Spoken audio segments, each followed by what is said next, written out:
Night on the Euphrates carries a silence that feels physical. The river lies flat under a weak moon, the surface smooth as polished glass, yet beneath it something hums. Low, steady, almost human. Patrols move along the embankment with red lights dimmed, their boots crunching frost-hard silt. Each man senses the same pressure in the air, as if the water itself is listening.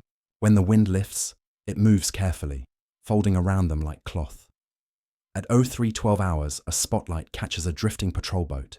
Engine off, lights still glowing faint green. The hull glides against the current without sound. No crew on deck, no oars, no wake. When they pull it ashore, the boat rocks once, gently, like an exhale. Inside lie folded uniforms, damp but neatly arranged, and a half-finished logbook whose last line reads simply, "Holding position."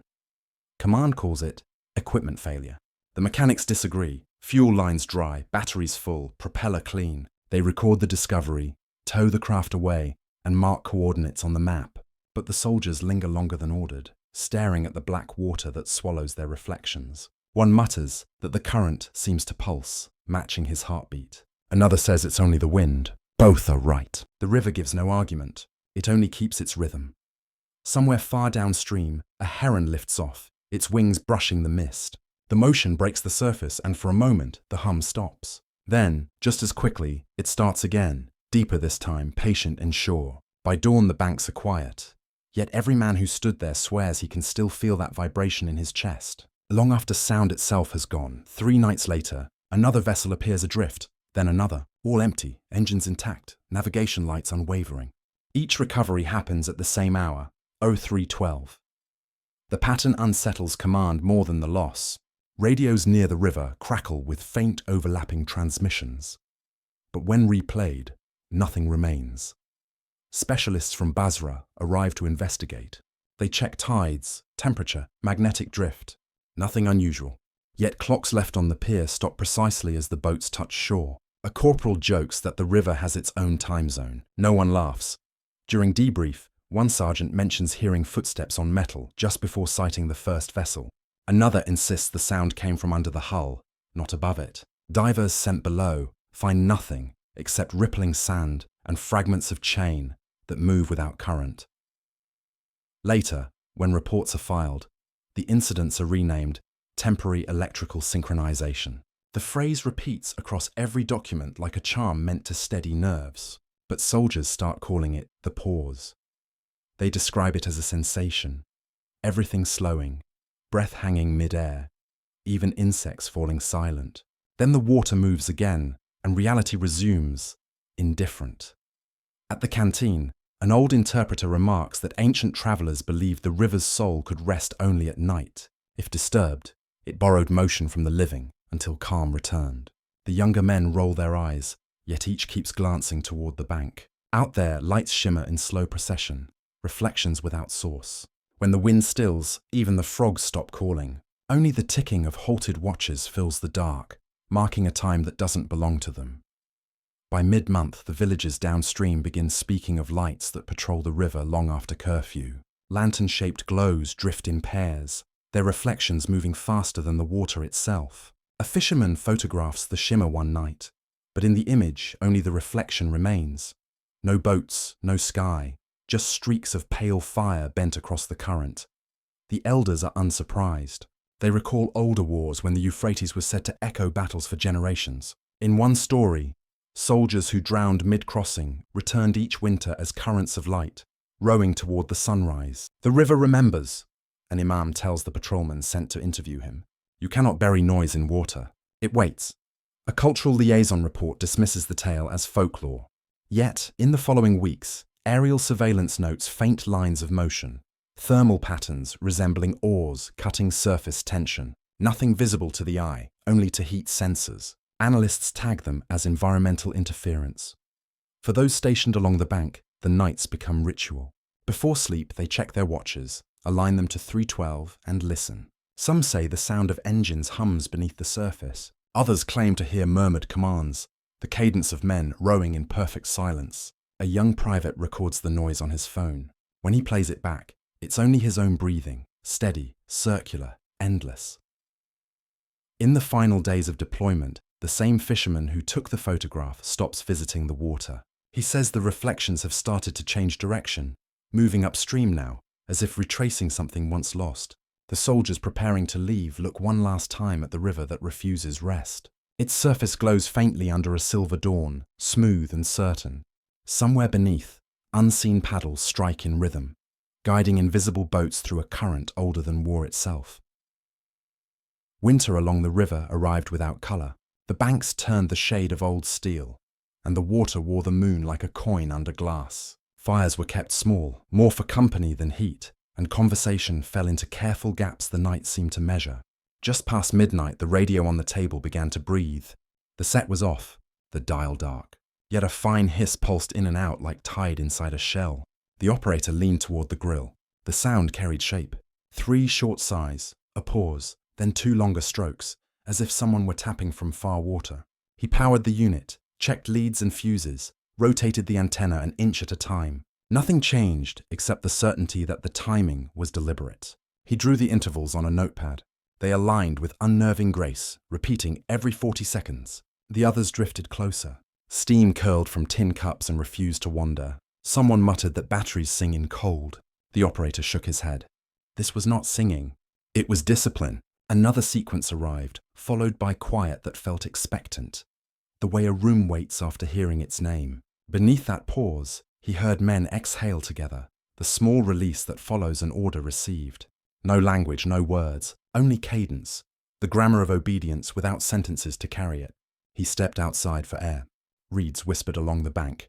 The wind turned and the river seemed to approach, narrowing the space between listening and being heard. Upstream, lights travelled in a slow file, reflections with no source, keeping even distance as if counted by a sergeant you could not see. The hiss softened, fell away, then returned at a darker pitch, like breath taken from deeper in the chest. Watches ticked in mismatched tempos until several stopped together at the edge of a minute. No one spoke. The operator set his pencil down gently and knew the water was keeping time for them tonight. They sent the dive team at noon, when the light was honest and the river looked harmless. The brief called for a sunken skiff snagged near a tangle of rebar off the eastern bank. The divers dressed without talk, listening to the click of buckles and the creak of webbing, the small ceremony that steadies nerves. One of them, Mansour, checked his mask twice and laughed at himself. He said the water was no deeper than a date grove well. The sergeant signed the slate and held it for him to read. In and out, 15 minutes, confirm hull, attach line. Mansour nodded and slipped under. The surface closed like a door and kept its secrets. On the bank, the men watched bubbles drift toward reeds, pausing every few feet. The line in the sergeant's hand stayed light, too light for comfort. Minutes stretched. The river grew larger, not in width but in presence, as though the current had learned to stand in place. A muffled thump reached the shore through the rope, followed by a long pull, not quite a signal. The sergeant answered with 2 sharp tugs. Nothing returned. When Mansour surfaced, he tore the mask and pulled air as if waking from a deep room. He would not look back at the water. He said he had seen movement below, not fish and not fabric. The slow drift of helmets turning sideways, as if listening. He said the bottom felt close, yet the depth felt endless, like falling without motion. They tried to send the second diver. He shook his head. The first said there were shapes, faint as heat, holding position in the lee of broken metal. He pressed his palms together to stop them shaking and whispered that engines were running somewhere with no sound. The sergeant wrote equipment haze and poor visibility. The team packed quieter than before. As they left, the river made sound behind them, paddles striking nothing, and kept it to itself. Mist came early on market days, rolling up from the bends and wrapping the date palms in pale cloth. The fisherman's daughter learned the river's moods by ear. From the doorway she could tell wind from current, reed from oar, bird from line. On certain mornings another rhythm threaded through the fog, slow, even, tireless. She called it the rowing song, though no words lived inside it, only the lift and fall of effort. Her father said it was trucks on the highway. She shook her head. Trucks do not keep water time. The sound returned whenever the fog lay flat and the world felt thin. One night their wooden boat slipped its rope. The knot was still there, neat, but the line hung free and the hull had drifted against the current, bow facing upriver like a hound at point. They found it at dawn lodged in reeds a mile above town, boards still damp in the cold. Inside lay the girl's scarf, folded once on the seat, as if someone had placed it safely aside before work. Word spread. Men along the bank noticed small absences. A paddle left crossways, a coil of rope laid out in drills, oil cans aligned as if for inspection. At night, lights formed in the shallows and moved at a pace that made talk pointless. The daughter listened and understood what the rhythm had been saying. It was not a song. It was counting. She stood by the pier before sunrise and counted with it. 1, 2, 3, 4. Breath-matching numbers. Like prayer. When the fog thinned, she saw empty water. Yet the counting continued in her chest, an echo teaching the body to keep formation. Her father stopped arguing. He left offerings at the mooring. A cup of tea on the thwart. A rag folded where a hand would rest. He said it costs little to be polite to what shares your river. The daughter watched the current travel north with respect, carrying a message to men who had not learned to stop. The records mention it only once, folded deep in the grey paper of an old operations ledger. 15 boats, river supply route, lost contact near Nasiriyah. 1987. The report stops mid-sentence, as if the typist had simply stood up and walked away. Survivors were listed, then redacted.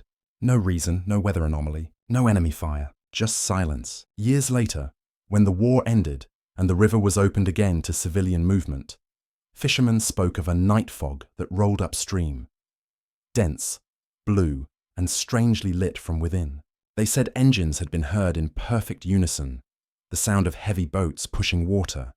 But when dawn came, nothing marked the surface but ripples that moved against the wind. One of those who'd served in the convoys returned decades later, an old man limping along the bank. He said the orders that night had not come over the radio. They'd come from downstream, voices crisp and calm, speaking in code that matched their unit but was never transmitted. The men obeyed because soldiers are taught to follow structure, not weather. The old man remembered the smell of diesel fading before the fog, the reflection of running lights that looked too bright, and then the feeling of water turning warm beneath his hands. When he was pulled from the river, he said, the fog had vanished, and every clock on board had stopped at 0312. He told the story like confession, certain that command had never existed that night. The younger men around him nodded without question. Everyone had heard of the lost convoy, but hearing it from someone whose breath carried the same river air made the story heavier, harder to fold away. Some said the boats went under. Others said they simply kept going, carrying their orders beyond the reach of morning. In the spring of 2008, after a season of heavy floods, patrol units reported new obstacles drifting down the Euphrates. At first they thought them debris, sections of pontoon, uprooted ferry parts. But as the current slowed, numbers began to show through the mud, stenciled digits in an obsolete font, identical to the ones lost in the 87 supply run. The boats were whole, their hulls thin as paper but unbroken, floating high as though lighter than the water they displaced. One was sighted near the bend at Al-Mushara, another farther south. Both vanished when approached, leaving only circular eddies that spun without dying. Sonar showed no wreckage below. The files noted no mass, no depth response, as if the boats were reflections of things that should have weight but did not. Local ferrymen started to whisper again. They said the river had learned to return what was never buried, one hull at a time, but only when the fog was thick enough to hide the gesture. Engineers sent from Baghdad found nothing. No engines, no serial plates, no trace of paint on the recovered fragments. They called it driftwood with personality. Soldiers called it patience. When night patrols moved past the sectors where sightings had occurred, engines faltered for seconds, compasses spun half a turn, and men swore they saw navigation lights keeping pace beside them, steady as escorts. Reports grew quieter after that, less detailed, less curious. Some anomalies earn respect by persistence. The maps still mark those coordinates, but only in pencil, as if ink would make the memory too permanent. The journal was found years later, sealed inside an oilskin pouch lodged between rocks near a collapsed jetty. The paper had dried to the texture of bark. Each page carried lines in disciplined script, coordinates, rations, weather, and brief notes about morale. Then, midway through, the entries changed tone. The handwriting loosened. Sentences began to question themselves. Orders unclear. Movement downstream continues, though no signal received. Men insist they hear command tone in the fog. Another page read, rations adequate. Morale calm. Water louder tonight. The next, rowing against current, but motion feels assisted. Near the end, Ink trails off mid-sentence. If not for their silence, I would think. And nothing follows. The timestamp is 0312. Investigators could not confirm the author, but handwriting matched the missing Colonel Hadi al-Karim, commander of the lost convoy. His name appears nowhere else in surviving records. When the journal was displayed in a small museum in Basra, visitors noted the faint scent of river algae still clinging to the paper, despite years of drying. Under certain light, impressions of fingerprints appear in the margins. More than one set, overlapping, as though others had turned the pages later, somewhere deep beneath the surface. Scholars framed it as psychological decay under duress. Soldiers who saw it called it loyalty. The journal closes with a line pressed so hard the pen tore through. The river keeps what is faithful. In the exhibit, the last page remains uncovered, the hole in the paper framed carefully, a reminder that even documentation can disappear mid-thought. On quiet days, the museum staff swear they hear the faint rustle of wet pages settling themselves after closing, as though the journal adjusts to its shelf the same way boats do at anchor, patient, breathing with the rhythm of water it refuses to leave. The experiment began as routine hydrological mapping. Sound waves sent down to measure depth and current speed along the Euphrates. The research vessel, a converted patrol boat, carried half a dozen scientists and 3 soldiers for security. They expected noise, fish, shifting sand, the underwater architecture of the river. What came back was rhythm. Each ping met a returning pulse that arrived too clean, too human in its precision. The data printed in sequences of sharp vertical peaks, evenly spaced like a heartbeat measured in water. At first they suspected equipment error. The sonar technician recalibrated the range. The pattern remained. The sound thickened in the headphones, a layered thump, low but unmistakably coordinated, as if something below moved in formation. When they cross-referenced timestamps, the pulses aligned with archived recordings from 1987. The same minute, the same second. One researcher, a quiet woman from Basra University, marked the rhythm on her notepad. Left, right, she said softly, mimicking the cadence of paddles. She began to hum, unconsciously, to the timing. The soldiers told her to stop. She didn't hear them. Later that night, while the crew slept, the equipment switched on by itself. The monitor showed faint silhouettes moving upriver. Columns of motionless heat, shape without body. Then the signal blinked out. In the morning, every watch aboard displayed 03.12. The scientists logged mechanical interference, sealed the tapes, and filed them under acoustic anomalies, non-threatening. Still, the lead technician asked for leave soon after. He said the sound followed him into sleep, steady, patient, and that if he concentrated long enough, he could tell when it was about to turn the corner below his window, rowing toward him through air instead of water. Her assignment was translation, not investigation. The archivist, Dr. Lena Farouk, spent her nights decoding recovered radio chatter from decades of regional conflict. Most recordings were static, long stretches of silence between bursts of garbled tone. One tape, labeled Unverified Intercept, stood out. Within the hiss, she heard intervals of melody, faint and deliberate. Running spectral analysis revealed notes, low, descending, and ancient. Curious, she compared them to catalogued sound fragments of early Mesopotamian hymns. The pattern matched a lament to the river god Enki, written 3 millennia earlier. Verses meant to guide the spirits of drowned sailors back to their home shore. Each burst on the tape echoed the same structure. It was not random. It was liturgy. She filtered the audio further and found beneath the melody a second tone, nearly imperceptible. A male voice reciting numbers. When slowed, the voice counted coordinates along the Euphrates, one of which matched the site where the drifting boats had first been found. Her supervisor dismissed it as data corruption, digital crossfeed between files. But Lena kept listening. Late one night, the speakers began to hum faintly without power. She leaned close and heard, through a thin shimmer of air, the last line of the hymn. The river keeps its men until the dawn. The words were clear, neither Arabic nor English, but something that touched both. The next morning, she sealed the tape in a separate envelope, marked it private, and resigned her post. In the hallway camera footage, she walks out of the archive carrying nothing but a small recorder. No one saw her again, though 6 months later, an unmarked parcel arrived at the embassy in Basra, containing the recorder and a message scratched into its casing. It still sings. In the winter floods of 2019, rain fell without pause for 8 days. Tributaries swelled, bridges drowned, and the lowlands became mirrors of grey sky. For one night, the Tigris and the Euphrates touched, their waters merging across fields once thick with mines.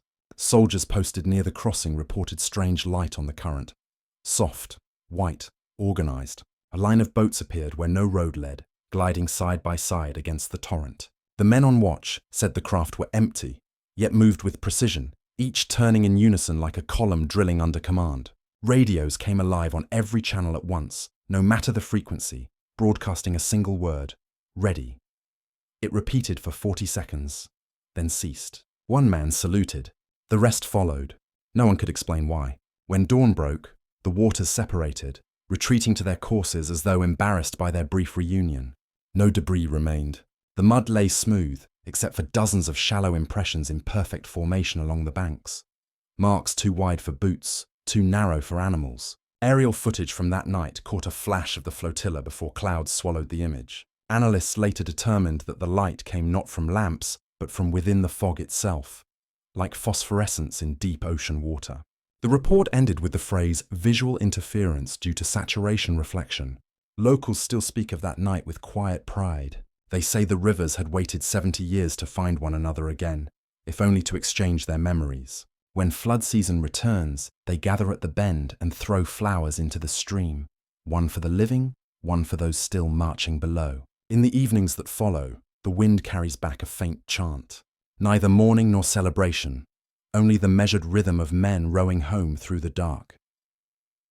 Every town along the Euphrates keeps a few old men who refuse to leave the riverbank. Captain Hadi was one of them. He came each dawn, his uniform long out of date, medals dulled by dust, standing on the same slab of concrete where his unit once launched supply boats. The locals called him the Keeper. He never corrected them. Each morning he saluted the horizon, then waited until the wind shifted west.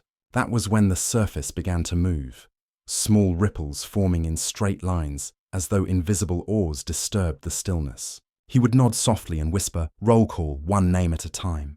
For each the river answered.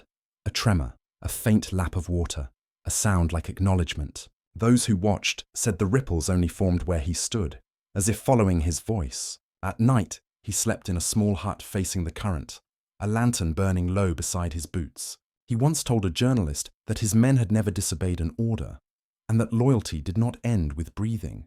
"They still answer," he said, "just slower."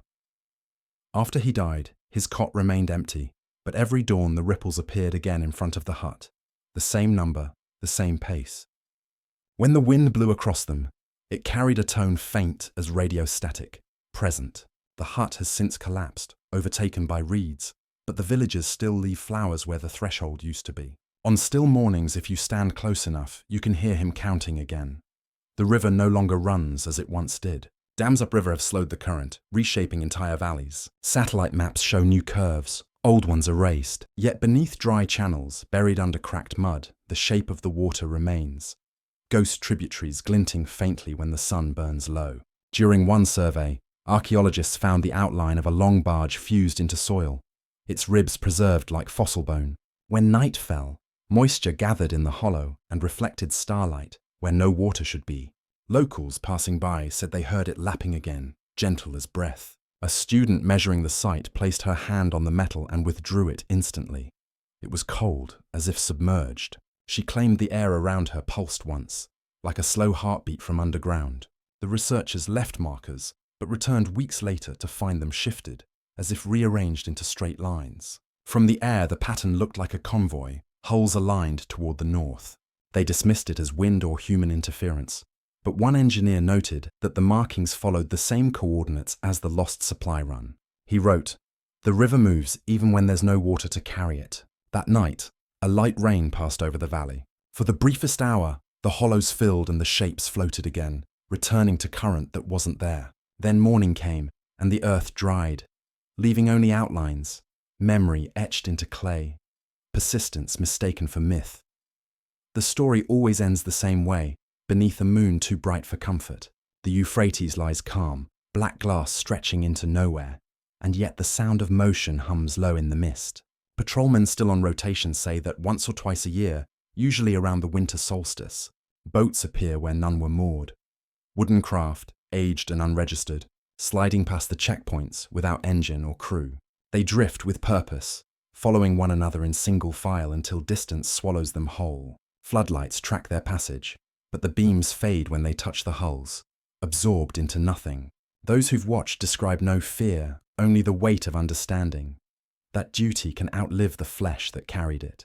The water, older than nations, keeps its soldiers close, teaching them to move as one even in death. In the villages, children whisper that the river chooses its guardians. Some throw pebbles into the current and listen for the sound that returns. Others bow their heads when the fog rolls low, unsure whether they're saluting the living or the remembered. At 0312, clocks along the bank sometimes pause for a breath. Radios hum without frequency. The night holds its pulse, as if the world joins the river in a shared silence. Then, somewhere downstream, the stillness releases itself. One last ripple sliding into darkness, erasing everything but the reflection of the stars. Those who see it understand without words. Not all patrols end. Some continue forever, steady as the tide, faithful as the sound of oars you can't quite hear. The current knows their names. It carries them home, again and again, until time itself learns their rhythm and calls it peace.